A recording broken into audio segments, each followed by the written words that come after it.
کچھ لوگ اسلام پر ٹپڑی کستے ہوئے اور محمد صلی اللہ علیہ وسلم کی ذات مبارکہ پر اعتراض کرتے ہوئے یہ کہتے ہیں کہ آپ نے امی عائشہ صدیقہ رضی اللہ تعالی عنہا سے 9 سال کی عمر میں نکاح کیا تھا، اور دوسرا ایک اعتراض یہ کرتے ہیں کہ آپ نے 11 شادیاں شاریرک سمبند بنانے کے لیے کی تھی۔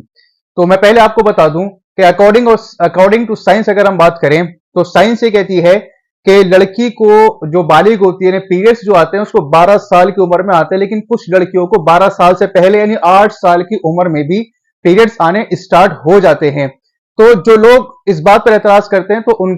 ان کو نالج لینے کی ضرورت ہے، ان کو سائنس پڑھنے کی ضرورت ہے۔ اور دوسری بات، محمد صلی اللہ علیہ وسلم کے بارے میں جو کہا جاتا ہے کہ آپ نے 11 شادیاں شاریک سمبند بنانے کی آپ کو زیادہ خواہش اس لیے کی تھی، تو میں آپ کو بتا دوں کہ آپ کا جب پہلا نکاح ہوا ہے امی خدیجہ الکبریٰ رضی اللہ تعالی عنہا سے، تو اس وقت ان کی عمر 45 ایئرس کی تھی اور آپ کی جو عمر ہے وہ 25 ایئرس کی تھی، جبکہ امی خدیجہ الکبریٰ جو آپ کی پہلی وائف تھی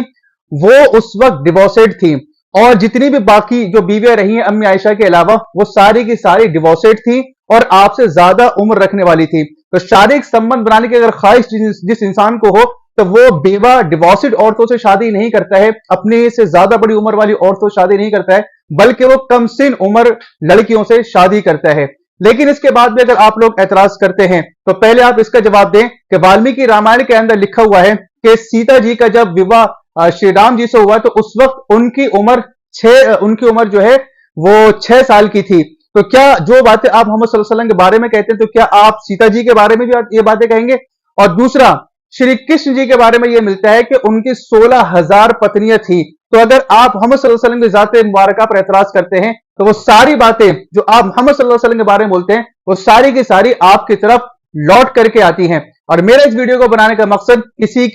کسی کے دل کو ٹھیس پہنچانا یا کسی کی دھارمک آستھا کو ٹھیس پہنچانا ہرگز نہیں ہے، بلکہ میرا اس ویڈیو کو بنانے کا مقصد یہ پیغام دینا ہے کہ اسلام ایک سچا اور صاف ستھرا مذہب ہے۔ اس نے یہ بتایا ہے کہ عورت کے حقوق کیا کیا ہیں۔ تو اسلام پر اعتراض کرنے سے پہلے آپ اسلام کو اچھے طریقے سے پڑھ لیا کریں، کیونکہ اگر آپ اسلام کو پڑھیں گے تو آپ کے سارے کوشچن کے آنسر آپ کو خود بخود مل جائیں گے، اور اسلام کے بارے میں جو آپ کے دلوں میں نفرت پھیلائی گئی ہیں وہ انشاءاللہ ثم انشاءاللہ اسلام کو پڑھنے کی وجہ سے آپ کے دلوں سے نکل جائیں گی۔